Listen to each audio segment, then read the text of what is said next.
یک مهاجر تاجیک از شهر سرگوت حوزه مختار خان تمانسی در شمال روسیه به اداره پایگاه خبری بامداد مراجعت کرده با ارسال یک ویدیو خبر داد که در این شهر یک گروه کورچلان و قلاب فروش تالان‌ها برای سپاریدن حجت‌ها برای ثبت نام و پتنت را برای ماندند و هر مهاجر فقط برای اون که تالان برای ایستادن در نوبت را بگیرد باید از این شرکت میان رفت 4750 روبل یا بیش از $70 پرداخت کند.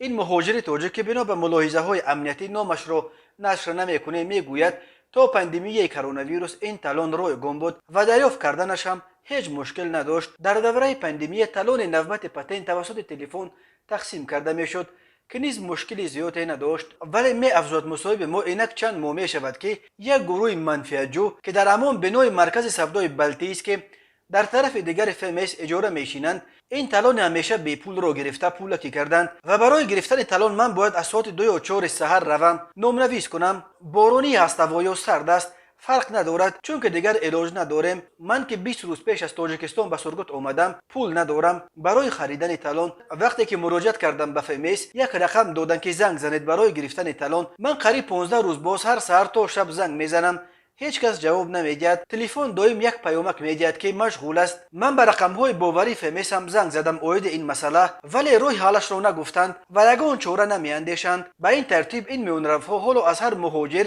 برای تالان نوبت سپاریدن پتنت 4750 روبل، برای ثبت نام 3500 روبل، برای حق اقامت 8000 روبل و برای شهروندی روسی 10000 روبل می سپارند. همصحبت ما میگوید این تالان در تمام روسیه بی پول است و فقط در سرگوت پولکیش کردند. او میگوید افسال باز برای کار به روسیه میآید ولی این سال بار اول دید که حتی برای نوبت ایستادن مهاجر باید به میانرفها پول دهد. او امیدوار است که رسانه‌ای کردن این مسئله میتواند این مشکلی را از بین بردارد و کار مهاجران را آسان کند. هر سال بیش از 1 میلیون نفر از اهالی قابل کار تاجیکستان برای تامین زندگیشان به روسیه می روند. بنا به حساب‌ها هر سال 7 میلیارد روبل یا تقریبا 100 میلیون دلار پول در روسیه کار کرده آنها برای پتنت و ثبت نام صرف می شود. در عموم هر سال فقط فروش پتنت به مهاجران به بودجه روسیه نزدیک 50 میلیارد روبل درآمد می آورد.